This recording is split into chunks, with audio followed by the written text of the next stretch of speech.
wabarakatuh. Waalaikumsalam warahmatullahi wabarakatuh. Selamat siang rekan-rekan semua. Ya. Hari ini kita akan membahas tentang sadari, tapi dengan sudut pandang yang sedikit berbeda, yaitu bagaimana kita mengukur risiko, bukan hanya menyadarinya. Selama ini kita sering mendengar kata risiko, tapi seringkali kita hanya merasa ini berisiko tanpa benar-benar mengukurnya. Padahal dalam dunia kerja, termasuk di kantor, risiko bisa kita lihat dari dua hal utama, yaitu probabilitas dan dampak. Probabilitas adalah kemungkinan suatu risiko terjadi. Apakah sering terjadi, jarang, atau hampir tak pernah. Sedangkan dampak adalah seberapa besar akibat yang ditimbulkan jika risiko itu terjadi. Apakah kecil, sedang, atau besar. Contohnya sederhana. Kesalahan input data yang mungkin sering terjadi itu probabilitasnya tinggi.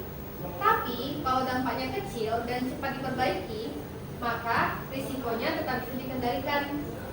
Sebaliknya, ada kesalahan yang mungkin jarang terjadi, tapi sekali terjadi dampaknya besar.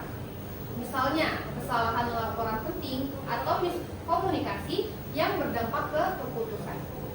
Disinilah pentingnya kita tidak hanya sadar risiko, tapi juga menilai risiko.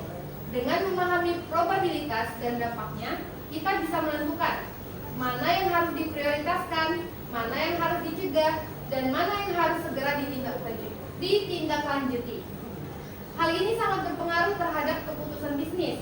Keputusan yang baik bukan hanya cepat, tapi juga mempertimbangkan risiko. Apakah keputusan ini aman? Apakah dampaknya sudah kita pikirkan? Apakah ada risiko yang bisa dicegah dari awal? Melalui sadari, kita diajak untuk berpikir seperti ini dalam pekerjaan sehari-hari. Sebelum bertindak, kita tidak hanya bertanya apa yang harus dilakukan, tapi juga apa risikonya dan seberapa besar dampaknya. Dengan kebiasaan ini, kita bisa bekerja lebih terarah, lebih aman, dan lebih bertanggung jawab. Mari kita mulai dari hal kecil, mengenali risiko, menilai kemungkinan dan dampaknya, lalu mengambil keputusan dengan lebih bijak. Karena keputusan yang baik adalah keputusan yang sadar risiko. Terima kasih. Wassalamualaikum warahmatullahi wabarakatuh. Waalaikumsalam warahmatullahi wabarakatuh.